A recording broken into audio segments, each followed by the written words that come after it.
હોય તેવા, પણ એમણે નિમિત્ત બનીને આ દુનિયાને આપણને દેખાડી એ લોકોએ. એટલે જેટલા પણ જન્મ લે માણસો તો પણ એ માય બાપનું ઋણ ચૂકવી શકતા નથી. એટલા માટે આ સંસારની અંદર જેમણે જેમણે મા બાપની, આવા ગુરુજનોની, વડીલોની સેવા કરી, પશુ પક્ષીની સેવા કરી, દુઃખીની સેવા કરી, એક ને એક દાડે પરમ સુખ એમને હોતું ગયું. બાકી એમને શોધવામાં ને શોધવામાં જીવન પૂરા થઈ ગયા બધાના. કોઈ કરે કે આ ધામમાં હશે, કોઈ કરે કે આ તીર્થોમાં હશે, પણ ત્યાં પણ એ પ્રાપ્ત કરી શકાતું નથી. તો એ પરમ સુખ આપણા બધાની અંદર જ છે, પણ એ ભગવાનની ભક્તિથી માણસોએ પ્રાપ્ત કરવું પડે. તો એ સદગુરુ રાયને પ્રાર્થના કરીએ કે અમને આવું સરસ જ્ઞાન આપજે. અને એકવાર એ પ્રાપ્ત થાય પછીથી માણસોના મનની અંદરના સંશયો મારા તારાનો ભેદ મટી જાય. અને મારા તારાનો ભેદ મટી જાય પછી ભગવાન હાથે એકત્વ દૂર નથી, પછી તો એકત્વ થઈ જાય. પણ આ વિષયો જે છે એ એટલા બધા ગહન છે કે એને સમજતા સમજતા સાધુ સંતો પણ થાપ ખાઈ જાય. એ તો સદગુરુની અગાધ કૃપા હોય. કારણ કે સદગુરુ તત્વ એવું છે કે આ દુનિયાની અંદર જે સાક્ષાત બ્રહ્મા, વિષ્ણુ અને મહેશ પણ નહીં કરી શકે એ સદગુરુ કરી દે. પણ સદગુરુના રસ્તા પર ભક્તોએ ચાલવું પડે, ત્યારે જ આ વસ્તુ પ્રાપ્ત થાય. તો હવે પછી એકવાર આ ગામની અંદર, આ ગામ સાથે આવો આપણો કંઈક ને કંઈક નાતો હશે, પ્રેમ હશે. એટલા માટે આ ભૂમિ પર દર વર્ષે આપણને સદગુરુ સાથે બોલાવે. તો એકવાર આ પરિવારને પણ શાબ્દિક દિલીથી માન આપીએ. કારણ કે જેમણે પોતાનું પરમ કલ્યાણ, આ વસ્તુથી પોતાનું પરમ કલ્યાણ માણસો નિશ્ચિત કરી લેતા હોય. અને જે જલા બાપાનું વાક્ય હતું કે દેને કો ટુકડા ભલા અને લેને કો હરિનામ, તો આજે આ ભૂમિમાં આટલા વર્ષોથી અને એક સદભક્તના પ્રયાસથી આ થઈ રહેલું છે. બધાની દુઆઓ પ્રાપ્ત. જેમ આપણે બધાએ મહાપ્રસાદ લીધી અને અંદરથી એક આહ નીકળી. હું કામ? કારણ કે બધા સંતોષ પામ્યા. આ દુનિયાની અંદર બીજી વસ્તુ સંતોષ આપી શકતી નથી. જો કદાચ માણસોને પૈસા આપવામાં આવે તો લાખ રૂપિયા આપે તો 2 લાખ કદાચ માંગવાનું મન થાય. અને દર દાગીના લેવા પડે તો કોઈને ગળામાંનું લે તો કાનમાંનું લેવાનું મન થાય. ગમે આવી માયા વધતી જાય. કપડાં લે તો કદાચ સારા સારા લેવાનું મન થાય. એમાં પણ માણસોને સંતોષ નહીં રહે. પણ આ એક એવી વસ્તુ છે, અન્ન એક એવું છે કે એકવાર ખાઈ લીધું અને પછી એને વધારે પણ મૂકવામાં આવે તો એ કહે કે નહીં બસ હવે. બધાને ખબર છે પછી એ બસ એમ કે. બાકી રૂપિયા આવતા એને સોનું ચાંદી આવતું હોય તો ત્યાં એ આમ કરતો, કારણ કે તો આવવા દે એમ. કારણ કે એનો મતલબ એ થાય કે એમાં સંતોષ નથી. પણ અન્ન એ ભ્રમ છે. એ એકવાર તૃપ્ત થાય પછી એ સંતોષ પામી જાય. જેમ કોઈ નોકરાણી એ ભલે કરોડપતિને ત્યાં કામ કરતી હોય, બધા ધ્યાનથી સાંભળજો તો સમજાય આ વસ્તુ. એ કરોડપતિને ત્યાં કામ કરતી હોય અને અંદર જ એસી, એ કરોડપતિ પણ એસીમાં અને એ બાઈ પણ એસીમાં. કદાચ એને ત્યાં શેઠ દયાળુ હોય તો જે શેઠ ખાય તે જ એને પણ ખાવાનું મળે. એ અંદર જે પણ કાર્ય કરતી હોય પણ એને અંદર એ એસીમાં રહે, સારું ખાય તો પણ એનું ચિત્ત, એનું મન એ એને અંદર સંતોષ આપી શકતું. એને કદાચ એટલું થાય કે ક્યારે આ કામ પતાવી નાખું અને મારા ઘરે ગઈ લાગું. હું કામ? કારણ કે ત્યાં મારા બાળકો રાહ જોતા હશે, કે ત્યાં મારો ધણી રાહ જોતો હશે.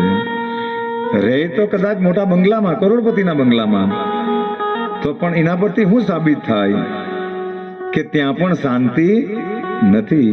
એ બાઈ ભલે ત્યાં એસીમાં રહે પણ એ વિચારે કે ક્યારે આ કામ પૂરું કરી નાખું પછી મારા ઘરે. ભલે તે ઝૂંપડું હોય પણ એ ઝૂંપડુંમાં સંતોષ છે. એટલા માટે માણસોનો ખાલી આ ભ્રમ છે કે મારા બંગલામાં બહુ સુખ છે કે મારી બહુ ઝૂંપડીમાં સુખ છે. એ તો માને તો સુખ છે, ને તો નહીં માને તો સોનાના બંગલાઓ પણ સુખ આપી શકતા નથી. એટલા માટે સાંઈ બાબાએ આખી જિંદગી ફકીરી અવસ્થામાં ગાળી. આપ્યું તો આખી દુનિયાને, જીણે જીણે જે પણ માંગ્યું તે ગમે તે રીતે આપી દીધું, કારણ કે એના 1000 હાથ અને 1000 અને આપ્યું તો કેવી રીતે એ કોઈ પણ દિવસ પ્રગટ થયા નથી. પણ આપણે એક સામાન્ય દાન કરીએ અને ઉપરથી બોલાવીએ કે અમે આમ કર્યું, તો એ દાન તાનું ત્યાં પૂરું થઈ જાય. શું કામ? કારણ કે એ દાનને જાહેર કરવામાં આવે અને લોકો તાળી પાડે એટલે અહીંયા પ્રસિદ્ધિ મળી જાય. એને મળી ગયું એ વસ્તુ, એટલા માટે અહીંયા એ પૂરું થઈ ગયું. પણ જે માણસો જેમ ભગવાન આપણી સેવા કરી રહેલો છે, આપણને હવા આપી રહેલો છે, મફતમાં પાણી આપી રહેલો છે, તો પણ એ કોઈ દિવસ પ્રગટ થતો નથી. એટલા માટે એ અનંત છે. તો સંતો એમ કહે કે એવી જ રીતે જો દાન કરવામાં આવે તો એ દાન અનંત ફળ આપનારું છે. પણ આપણને મોટી મોટી તકતીઓ લખાવવાની ટેવ, તો એ દાનનો એનો પુણ્યનો ત્યાં નાશ થઈ જાય. એટલા માટે પંચલાય સાંઈધામની અંદર આજ સુધી પણ વ્યાસપીઠ પરથી 1 રૂપિયાનું દાન કોઈને, તો પણ ત્યાં 4 દિવસ સુધી ભંડારા ચાલે. અને રામનવમી પછી તો વીરપુર અને શિરડીની જેમ સદા વ્રત ચાલવાનું છે. અને એમ કહેવાય કે સદા વ્રત કોને કહેવાય કે જ્યાં બધાના આંટેડી સરતી હોય. અને એ સદાવ્રતને સંતોએ એટલા માટે બહુ મહત્વ આપ્યું કે આપણા 4 વેદો છે, ઋગ્વેદ, સોમવેદ, અથર્વવેદ અને યજુર્વેદ. એ 4 વેદો અને 18 પુરાણ, એની અંદર જેટલા પણ વ્રતો છે, એ જેટલા પણ વ્રતો છે, એ ચાહે કોઈ પણ વ્રત હોય, પણ એના કરતા પણ જો કોઈ મોટું વ્રત હોય તો એ સદાવ્રત છે. એને હું કામ આટલું પ્રાધાન્ય આપ્યું સંતોએ? કારણ કે જો સદાવ્રત હશે તો તમે બીજા વ્રતો કરી શકશે, ને તો સદાવ્રત નહીં હશે તો આ પછીથી કોઈ વ્રતો થઈ શકતા નથી. એટલા માટે સદાવ્રતને મહાન વ્રત કહ્યું. અને અંદાનનું એના કરતા પણ વિશેષ મહત્વ છે.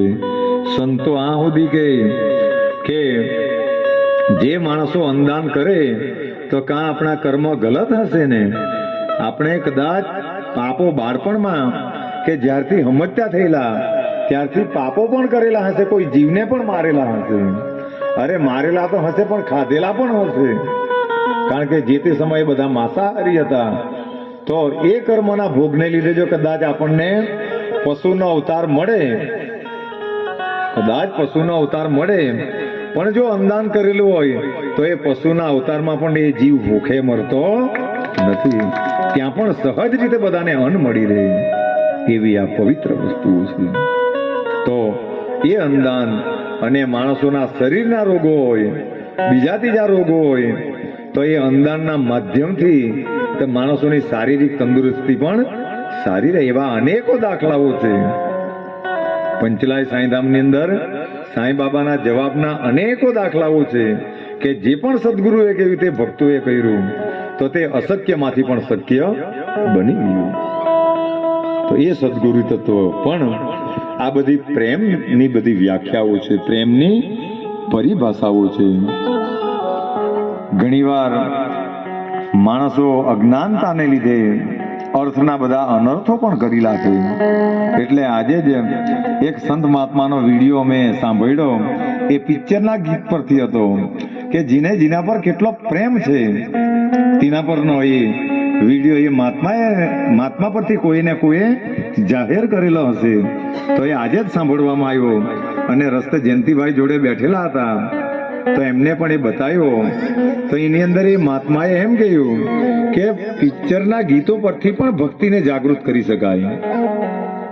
તો એમણે એક ગીત ગાયેલું કે જીના પર પ્રેમ છે, જીને જે દિલથી ચાહે તો એના માટે જાનની પણ પરવા કરતા નથી, કારણ કે એને દિલો જાનથી ચાહે. એટલા માટે એ મહાત્માએ જે ગીત ગાય